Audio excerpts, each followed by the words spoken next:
हमें एक फलन दिया है एफ एक्स बराबर 8 गुणे एक्स का प्राकृतिक लॉग माइनस एक्स की घात 2 तथा यह फलन बंद अंतराल 1 से 4 में परिभाषित है। बंद अंतराल 1 से 4 का मतलब हुआ कि यहाँ पर संख्या 1 तथा 4 इस अंतराल में शामिल है। तो मैं चाहता हूं कि आप दिए गए फलन का एब्सोल्यूट मैक्सिमम अर्थात निरपेक्ष उच्चतम मान ज्ञात करें। यहाँ पर मैं आपको प्रोत्साहित करूंगा कि आप वीडियो को रोकें तथा प्रश्न का हल खुद से निकालें।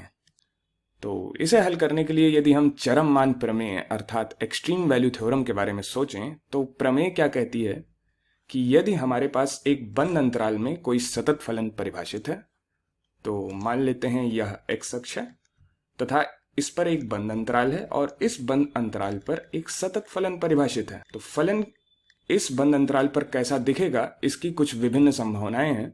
तो फलन कुछ ऐसा हो सकता है कि अंतराल के प्रथम बिंदु पर ही वह निरपेक्ष उच्चतम मान प्राप्त करे तथा फलन का ग्राफ कुछ इस प्रकार से हो, या फिर ऐसा भी हो सकता है कि फलन अंतराल के अंतिम बिंदु पर निरपेक्ष उच्चतम मान को प्राप्त करे तथा उसका ग्राफ कुछ ऐसा हो, या फिर एक संभावना यह भी है कि अंतराल के बीच में कहीं वह निरपेक्ष उच्चतम मान को प्राप्त करता है तथा फलन का ग्राफ कुछ इस प्रकार से दिखता है। तो यहाँ पर जिस बिंदु पे फलन उच्चतम है उस पर यदि हम स्पर्श रेखा खींचें तो इसकी प्रवणता 0 है, अर्थात यहाँ प्रथम अवकलज 0 है। या फिर फलन कुछ इस तरह से भी हो सकता है कि अंतराल के बीच में उसका निरपेक्ष उच्चतम मान मिल रहा है, परंतु जिस बिंदु पर वह निरपेक्ष उच्चतम है वहां पर फलन का अवकलज परिभाषित नहीं है। चूंकि यहाँ पर हम अनंत स्पर्श रेखाएं खींच सकते हैं इसलिए यहाँ पर स्पर्श रेखा परिभाषित नहीं है, अतः फलन का अवकलज परिभाषित नहीं है। जिन बिंदुओं पर फलन का प्रथम अवकलज 0 या फिर अपरिभाषित होता है उन्हें हम क्रांतिक बिंदु अर्थात क्रिटिकल पॉइंट्स कहते हैं। तो यहाँ पर यदि ये बिंदु ये x1 बिंदु है तो x1 पर ही हमें दोनों यहाँ क्रांतिक बिंदु मिल रहे हैं, तो इस x1 को हम क्रिटिकल नंबर अर्थात क्रांतिक संख्या कहते हैं। ऐसा भी हो सकता था कि हमें अंतराल के बीच में एक क्रांतिक संख्या मिलती जिस पर फलन का प्रथम अवकलज 0 होता, अर्थात उस बिंदु पर यदि हम स्पर्श रेखा खींचते तो वह x अक्ष के समांतर होती। इस क्रांतिक बिंदु पर ना तो हमें फलन का निरपेक्ष उच्चतम मान मिलता ना ही फलन का निरपेक्ष निम्नतम मान मिलता। यहाँ पर फलन के ग्राफ की एक और संभावना है, जैसा कि चित्र में मैंने एक नया ग्राफ खींचा है। अगर हम बिंदु x2 पर देखें तो बिंदु x2 पर जो फलन के ग्राफ पे हमें बिंदु मिल रहा है उस पर स्पर्श रेखा की प्रवणता 0 है, अर्थात f डैश x2 0 है, परंतु इस बिंदु पर अर्थात x2 पर ना तो फलन उच्चतम है ना निम्नतम। अतः यहाँ हमने देखा कि हमें ऐसे भी बिंदु मिल सकते हैं कि वो क्रांतिक बिंदु हों परंतु उन पर फलन ना तो उच्चतम मिले ना निम्नतम, परंतु फलन का निरपेक्ष उच्चतम या निम्नतम मान या तो इन क्रांतिक संख्याओं पर मिलेगा या फिर अंतराल के अंतिम बिंदुओं पर मिलेगा। तो चलो सबसे पहले हम क्रिटिकल नंबर्स अर्थात क्रांतिक संख्याओं को ज्ञात करते हैं।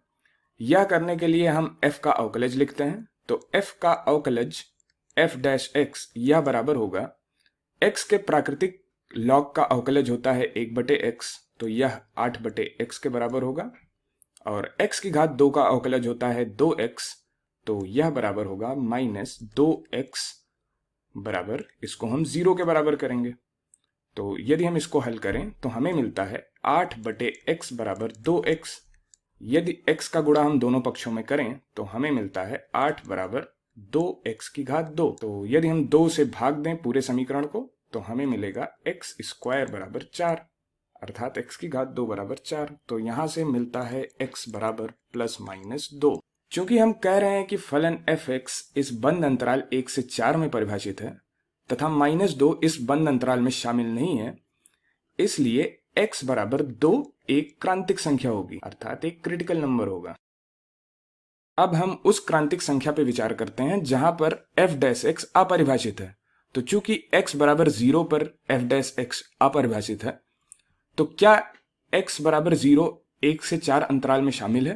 तो नहीं, 0 इस अंतराल में शामिल नहीं है, इसलिए हमारे पास सिर्फ और सिर्फ एक ही क्रांतिक संख्या है, वह है x बराबर 2। अब हम प्राप्त क्रांतिक बिंदु पर तथा अंतराल के अंतिम बिंदुओं पर फलन का मान निकालेंगे और देखेंगे कि कौन सा मान सबसे बड़ा है।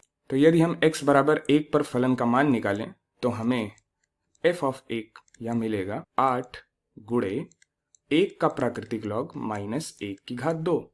चूंकि 1 का प्राकृतिक लॉग 0 के बराबर होता है, इसलिए ये 0 माइनस 1 की घात 2 अर्थात माइनस 1 मिलेगा। अब यदि हम 4 पर फलन का मान निकालें तो 4 पर जो फलन का मान होगा वह होगा 8 गुणे 4 का प्राकृतिक लॉग माइनस 4 की घात 2, 4 की घात 2, और यह बराबर होगा 8 गुणे 2 की घात 2 का प्राकृतिक लॉग माइनस 16। 2 की घात 2 में जो घात 2 है वह लॉग के बाहर आ जाएगी, तो यह हो जाएगा 16 2 का प्राकृतिक लॉग माइनस 16, जो कि 16 माइनस 2 का प्राकृतिक लॉग माइनस 1 के बराबर है।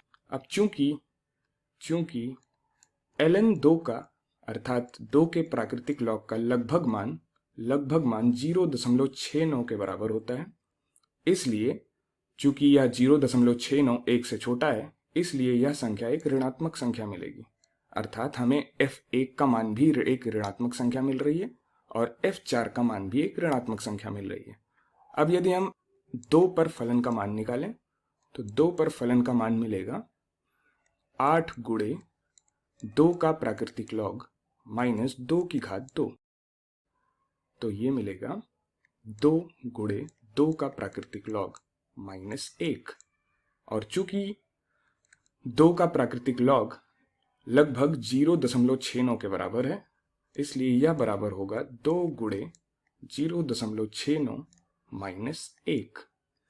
अब 0.69 को अगर हम 2 गुना करें तो यह 1 से बड़ी संख्या में मिलती है। तो चूंकि यह 1 से बड़ी संख्या है, 2 गुणे 0.69 1 से बड़ी संख्या है, इसलिए ये मान हमें एक धनात्मक मान मिलेगा। तो हम कह सकते हैं कि f ऑफ 2 इन तीनों मानों में अर्थात f1, f4 तथा f ऑफ 2 में सबसे बड़ा f ऑफ 2 है, इसलिए जो यह मान हमें मिल रहा है 4 गुणे 2 गुणे 2 का प्राकृतिक लॉग माइनस 1, यह फलन का निरपेक्ष उच्चतम मान होगा।